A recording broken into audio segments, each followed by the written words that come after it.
Gerbert. He tried to go band for band.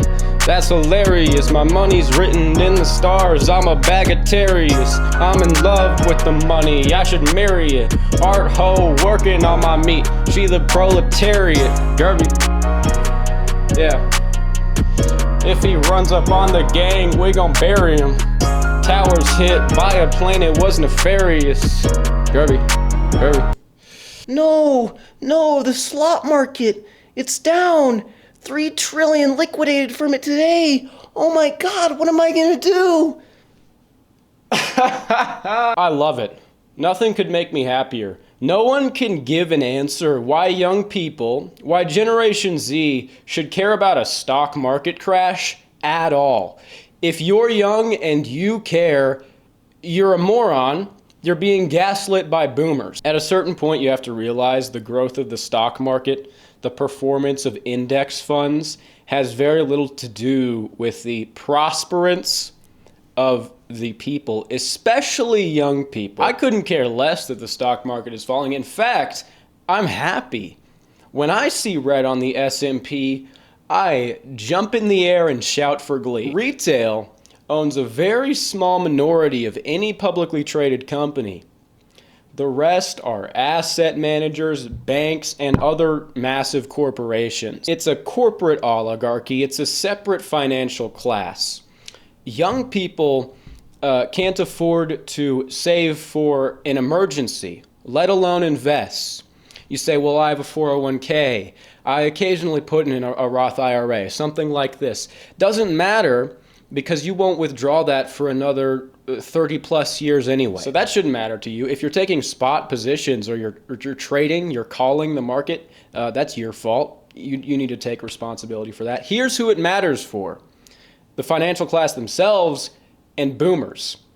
Don't care. Fuck them. We have continued to suffer for their indulgence. They can figure it out. They're well acquainted with working hard, pulling themselves up by the bootstraps, and going into a job, giving a firm handshake. So that's who it matters for. If you're young and you care, you think, oh no, red, bad, snap out of it. It's being implanted in your head. It doesn't... I don't know what else to say. If you think these things actually equate to real value for real people, we just view things fundamentally different. I see slop. I see a fake economy. I see artificially inflated assets. I am happy to see it burn. Generation Z has been boned from the beginning.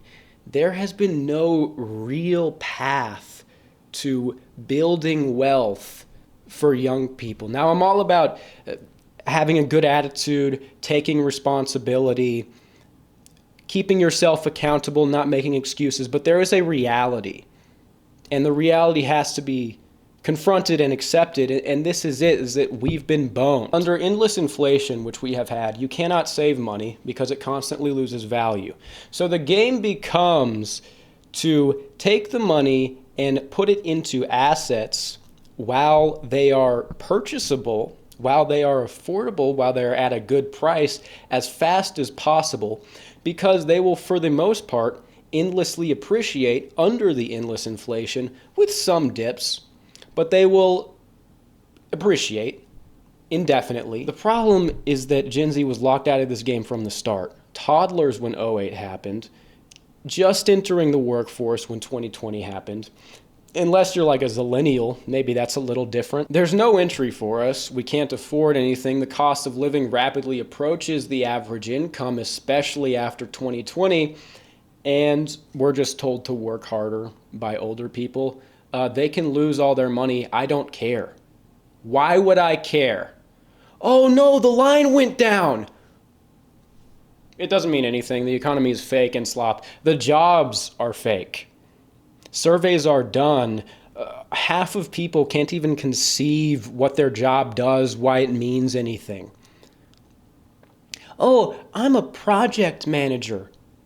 Okay, what do you do? Well, we create an interface in which the team can work more efficiently towards bringing people together in a cohesive... It's like, I'll tell you what your job is. It's adult daycare. It's the fake job to bridge the fake money to the people so they don't crash out and just to keep it going. to keep the slop going. Some people might say this is just a loser, low IQ position. Oh, you're just a brokey, so you want to pull everyone down with you. Nah, not really. I'm actually a bright, handsome young man. I could probably best you at a competition of speed, mathematics, or fucking. A lot of times the fake jobs even make the most money. The connection to real value has been severed. Green charts does not mean your life is better. Does not mean civilization is better. It's slop. It means nothing. Young people are born from the start. There's no way most people can afford a house. Even if they make 6 figures, you can't even buy a house with 6 figures. It used to be, oh, you're rich if you made 6 figures. Young people are living in their cars and shit. It used to be homeless people were all like drug addicts, schizophrenics. They had to have real problems. Now, if you're a young person, you just came across a little bit of misfortune, you don't have a great support system, like you can't live with your parents or mooch off some sort of relative. You're still working. You're not like a colossal fuck up. You're not doing heroin. You work and you can't afford a place to live. That's how it works. Because it is that bad. We did get there. Everything is so inflated. But economists say that's good. But no, the economists say that it's actually bad because when the market falls, the aggregate demand, the Keynesian economics, it requires constant inflation, the GDP grows. Shut the fuck up. Shove it up your ass. So the model of constant inflation that we've adopted for the last century, where now young people, it is a pipe dream for them to ever afford a house. Real estate is in the hands of massive corporate investors. That's good. No, that's good. High GDP. Good. With a Keynesian model, the Gerbian model indicates that I should roundhouse kick you in the fucking mouth. You're a moron. Economy is a fake science. I don't care. Oh, an economist said this. An economist, they're studying the economy, the charts, the graphs. They're super smart. Here's what I hear when you say an economist. Oh, so a retard said this. Oh, so there's this, hear me out. There's this charlatan retard who went and he got his degree in slop. He's got this opinion that contradicts everything you're seeing with your own 2 fucking eyes. You gotta listen to this guy. You'll change oh, my ears are just perked up ready to hear this economist. Now look, I'm trying to be entertaining. I'm trying to project out the Zoomer soul, the Zoomer perspective. The way I feel, I'm not that smart.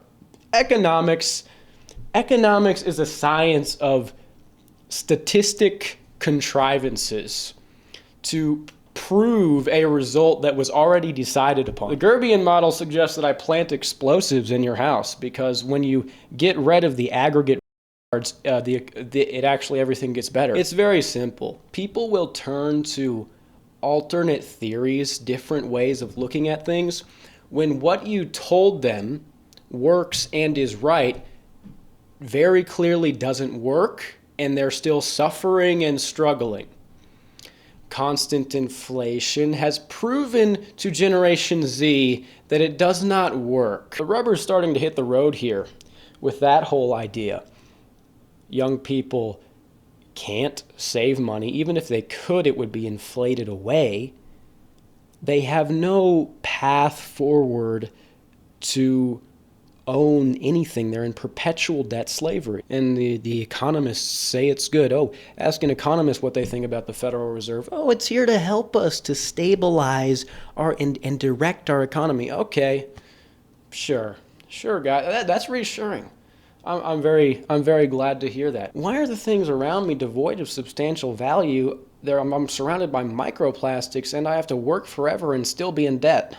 That's weird. Oh, I'm sure glad they're stabilizing our economy. I'm over it. I'm happy to see it burn. It needs to all come down. We've been kicking this can down the road forever. People they walk around with this sense of normalcy like it's the 90s, and they'll just go to work, get a good job, buy a house, get a wife. It's not the path is not there for Gen Z. It just isn't. You can't do it. It was stolen from you. And especially after 2020. I mean, young people, some of them have this Stockholm syndrome. It's some real pathological shit where they defend the system that hates them and that is stabbing them in the back. Now, when it comes to Trump, because that's why this stuff's crashing, is because of tariffs. I don't know. We'll see what happens. My indicators are kind of in different directions because on one hand, Bill Ackman says he doesn't like it, and that means it's probably good. But on the other hand, we will realistically see prices of everything increase, and we'll have to see just how inflationary it is. It could be a problem because people are already struggling, right? And I don't know how I feel about the guy himself. All of this, even if it's good for the economy, it could just end up being it could just be a way for us to go to war in the Middle East better or something. So, yeah, we'll see. We'll see what's gonna happen, Pilled, with that. But in the meantime, I'm happy to watch it all go down 50%, all of it. Psh, that's not realistic. A good 20% drop, I love it. I go, no. People say, oh, inflation's down. It doesn't really matter because it stacks on top of all the other inflation. Inflation's down doesn't mean it's negative. It doesn't mean it's zero. It means it's still going, and it's year over year. Now, I'm no economist, which I actually think is a good thing. But after something like '08 and even 2020, I reckon there's maybe supposed to be deflation, a large deflation, where prices actually decrease. The inflation rate drops below zero. Now, economists will say this is terrible, this is worse than inflation. But after '08, dollars just continued being minted, and it seems like it just bailed out this financial class that was leveraged. We haven't had any deflation for the past 100 years because that was part of the Great Depression. It's a real red herring there, because we've seen what incessant price increases do, and it's not good. The wages can't keep up. After these events, there needs to be deflation, where prices actually decrease. Would you imagine that? Things are not better than ever. It's neo-serfdom. You could say these people live a standard of life below a medieval peasant. In 15th century England, workers worked 14 weeks out of the year. They owned their land completely. Now, they were paid pennies, but it was worth something.